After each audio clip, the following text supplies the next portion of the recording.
पटना में आरजेडी के एमएलसी सुनील सिंह के शराब को लेकर दिए गए बयान पर सियासत गर्मा गई है। सुनील सिंह ने कहा है कि बिहार में शराबबंदी केवल नाम मात्र की है, यहाँ शराब की खुलेआम डिलीवरी हो रही है। 27 फरवरी को मैं विधानसभा में शराब की लाइव डिलीवरी करवा दूंगा। सुनील सिंह के बयान पर मंत्री रामकृपाल यादव, मोहम्मद जमा खान के साथ कई नेताओं ने कड़ी प्रतिक्रिया दी और कहा कि वो ऐसा करेंगे तो जेल जाएंगे। अजीत पवार प्लेन क्रैश मामले में सियासत बढ़ रही है। भतीजे और विधायक रोहित पवार लगातार हादसे पर सवाल उठा रहे हैं। रोहित ने पूरी तरह से डीजीसीए के खिलाफ मोर्चा खोल दिया है। एफआईआर दर्ज कराने के लिए वे समर्थकों के साथ बारामती पुलिस स्टेशन भी पहुंचे। थाने के बाद जमकर हंगामा हुआ। कल मुंबई में भी रोहित ने डीजीसीए और वीएसआर कंपनी के खिलाफ शिकायत दर्ज करवाई थी। पुलिस ने इस शिकायत को जांच के लिए सीआईडी को ट्रांसफर किया है। मुंबई में कानून व्यवस्था और मजबूत करने के लिए पुलिस को 1260 नई गाड़ियां दी गई हैं। अत्याधुनिक टेक्नोलॉजी से लैस नई गाड़ियों को मुख्यमंत्री देवेंद्र फडणवीस ने हरी झंडी दिखाई है।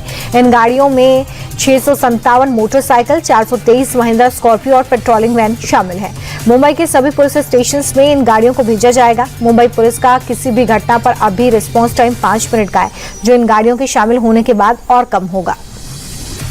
एनसीईआरटी किताब विवाद को लेकर सुप्रीम कोर्ट ने एनसीईआरटी को फटकार लगाई है। एनसीईआरटी की माफी को अस्वीकार करते हुए एनसीईआरटी के डायरेक्टर और शिक्षा सचिव को कारण बताओ नोटिस जारी किया गया है। चीफ जस्टिस ने इसे सोची समझी साजिश बताते हुए मामले में जवाबदेही तय होगी, ये कहा।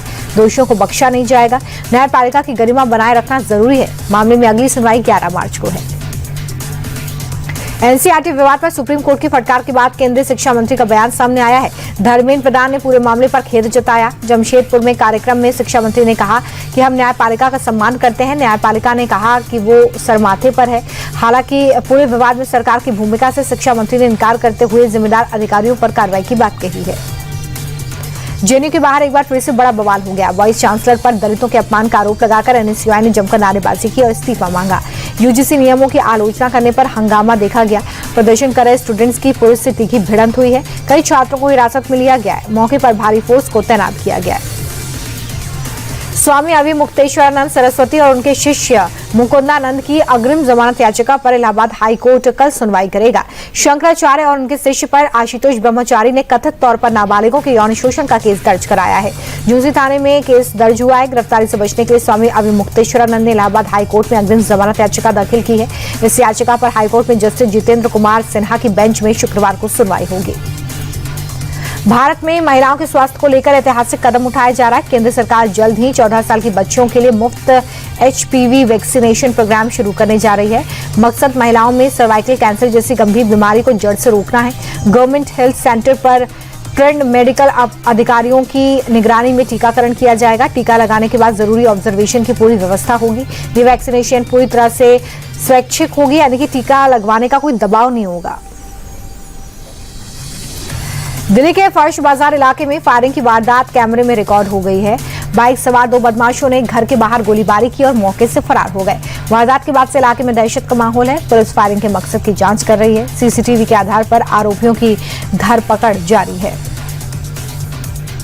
पश्चिम बंगाल के सिलीगुड़ी में आदिवासी समाज के मार्च के दौरान भारी हंगामा हो गया। ममता सरकार के खिलाफ नारेबाजी कर रहे लोगों को पुलिस ने खदेड़ा। प्रदर्शनकारियों पर वाटर कैनन का इस्तेमाल हुआ। आंसू गैस के गोले भी दागे गए। टीएमसी राज में आदिवासी समाज पर अत्याचार का आरोप लगाकर ये लोग बंगाल सरकार का दफ्तर तक मार्च कर रहे थे, लेकिन पुलिस ने इन्हें बीच रास्ते में ही रोक दिया। समन मिलने के बाद अनिल अंबानी मुंबई में ईडी दफ्तर पहुंचे, जहां उनसे मनी लॉन्ड्रिंग केस में पूछताछ हुई। ईडी ने अनिल अंबानी के मुंबई स्थित बंगले एबोर्ड को अटैच कर लिया है। 66 मीटर ऊंचे इस बंगले में कुल 17 फ्लोर्स हैं। इनकी कीमत 3700 करोड़ रुपए से ज्यादा है। ये मामला उनकी ग्रुप कंपनी रिलायंस कम्युनिकेशन में कथित रूप से किए गए बैंक फ्रॉड से जुड़ा हुआ है। अनिल अंबानी पर 44,000 करोड़ रुपए के बैंक फ्रॉड का मामला चल रहा है। शेयर बाजार उतार चढ़ाव के बाद सपाट स्तर पर बंद हो गया है। सेंसेक्स 27 अंक गिरकर 82,248 पर बंद हुआ है। निफ्टी भी 14 अंक बढ़कर 25,496 पर बंद हुआ। फार्मा और सरकारी बैंक के शेयर्स में तेजी देखने को मिली है। सेंसेक्स के 30 में से 12 शेयर्स में बढ़त रही है, तो वहीं निफ्टी 50 के 23 शेयर्स में भी तेजी देखी गई है।